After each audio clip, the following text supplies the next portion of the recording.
जय हिंद स्टूडेंट्स, पहल एकेडमी में आप सभी का स्वागत है। आज हम बात करेंगे क्लास 7 की एक्सरसाइज 8.1 के क्वेश्चन नंबर 5 के बारे में। क्या लिखा हुआ है? Point P Q R S T U A and B on number line.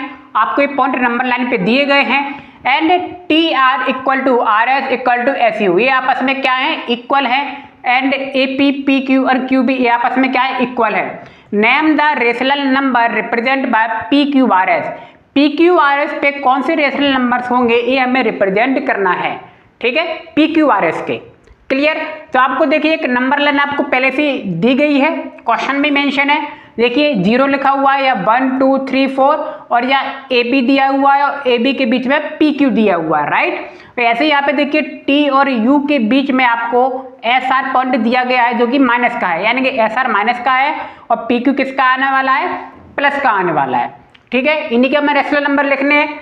अब आप देखिए, और आप एक बात और जानते हैं, जो नंबर लाइन होती है, दो नंबर लाइन के बीच की डिस्टेंस हमेशा क्या होती है? सेम होती है। ये बात इसमें बहुत ही इंपॉर्टेंट होने वाली है।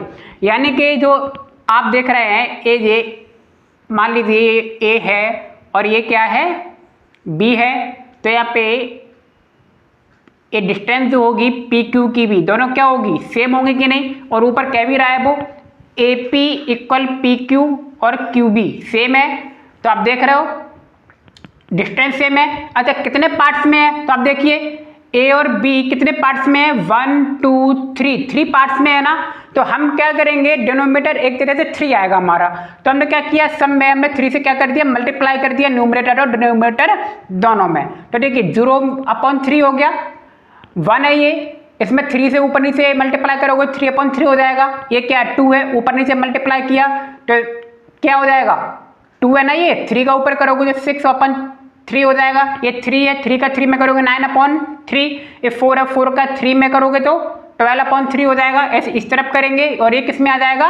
माइनस में आ जाएंगे, ठीक है। ये नंबर हमारे आ गए। 3 का क्यों किया? समझ में आ गया होगा, क्योंकि 3 इक्वल पार्ट्स है ये। क्लियर? इसमें भी देख सकते हो, ये देख रहे हो जो भी आपका नंबर बन रहा है वो 3 इक्वल पार्ट्स में बन रहा है, ठीक है। अब आ जाते हैं नीचे। नाउ 1 यूनिट, बताइए 1 यूनिट कोई भी, या 1 और 2 ले लो या 2 और 3 ले लो, ये 1 यूनिट है कि नहीं?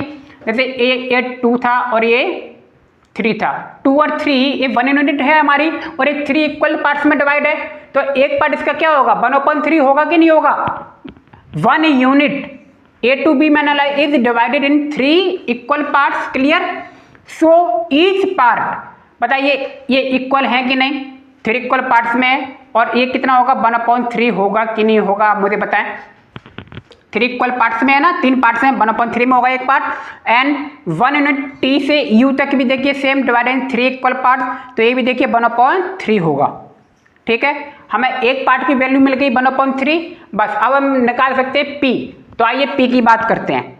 सो पॉइंट P रिप्रेजेंट, यहाँ देखिए पॉइंट P, यहाँ तक तो देखिए टू लाइन्स हैं, कोई दिक्कत है नहीं, समझ में आ रहा है। और यहाँ पे अगर 2 ऐसे 6/3 भी हम ले सकते हैं। तो 2 के बाद ये जो पार्ट है P का, ये क्या है? ये 1/3 है और Q भी क्या है? 1/3। दोनों की डिस्टेंस A से P तक की डिस्टेंस क्या है? 1/3। और P से Q तक की डिस्टेंस भी क्या है? 1/3। और Q से B तक की डिस्टेंस भी क्या है? 1/3 है कि नहीं? तो अब फिर हमने देखिए क्या किया? 2 A से 2 और 1/3 P हमने ले लिया, 2 ले लिया प्लस 1/3 ले लिया। हम चाहें तो 6/3 भी ले सकते हैं।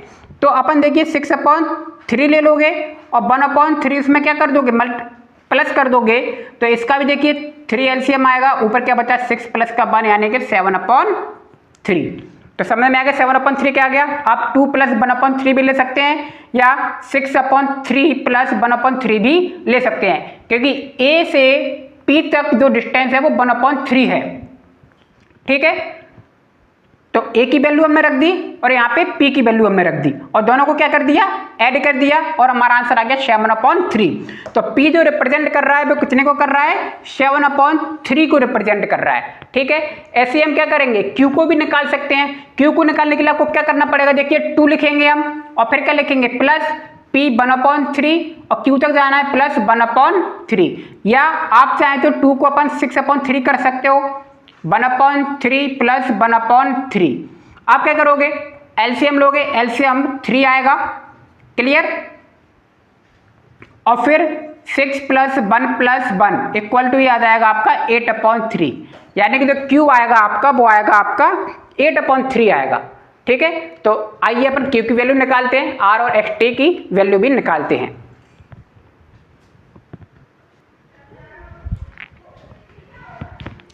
ठीक है, हमने पी की वैल्यू निकाल ली थी। अब आइए पॉइंट क्यू को निकालते हैं।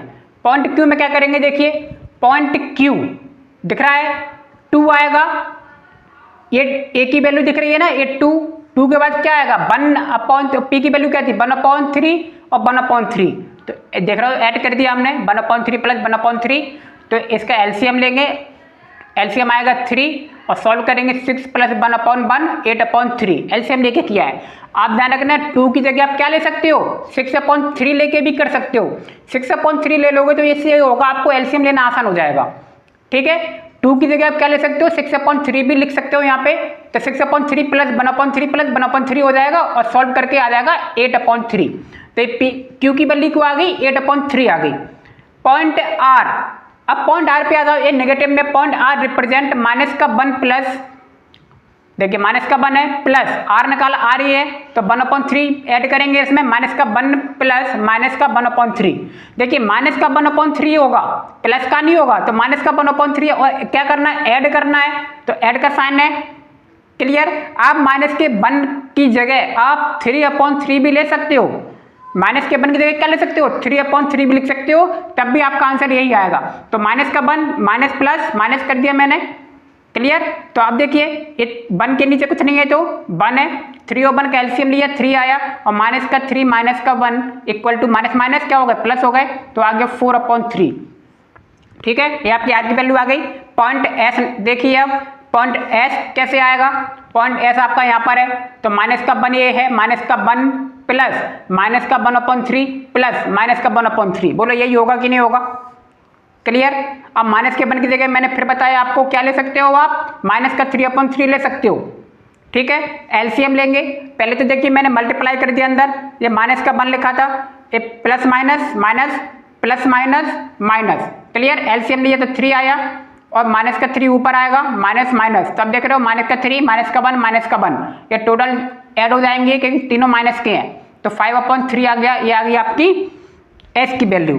तो मैंने क्या बताया आपको, देखिए यहाँ पे एस मैंने एक और तरीके से निकाला है, मैंने क्या किया यहाँ पे -1 की जगह क्या लिखा है -3/3 लिखा है, जो कि ऊपर भी देखो लिखा हुआ है, ये वाली वैल्यू लिखी हुई है कि नहीं लिखी हुई है, तो उससे भी अपन में 3 आ गया, तो देख रहे हो डिनोमिनेटर सेम है, तो एलसीएम वही आता है और ऊपर के सारे नंबर जैसे लिखे होते हैं वैसे लिख दिए जाते हैं। तो ये देखिए ऐसे ही आर को भी देखिए, आर में भी मैंने क्या किया है 3/3 ले लिया मैंने, यहाँ पे देखिए 1 की जगह और -1/3 था ही, तो डिनोमिनेटर सेम, तो एलसीएम भी सेम आएगा, और ऊपर क्या लिखा है माइनस की वैल्यू है तो आ गया ये। ठीक है, तो बस आ गए हमारे चारों पॉइंट PQRS। तो इतना टफ सवाल नहीं था, बस आपको ये समझना है कि जो इनके जो भाग हैं, जो पार्ट्स हैं वो 1/3 हैं। ठीक है, तो उम्मीद है आपको सवाल वीडियो दोनों समझ में आ गए होंगे। तो मिलते हैं नेक्स्ट वीडियो में, आप सभी को बहुत बहुत धन्यवाद, थैंक यू।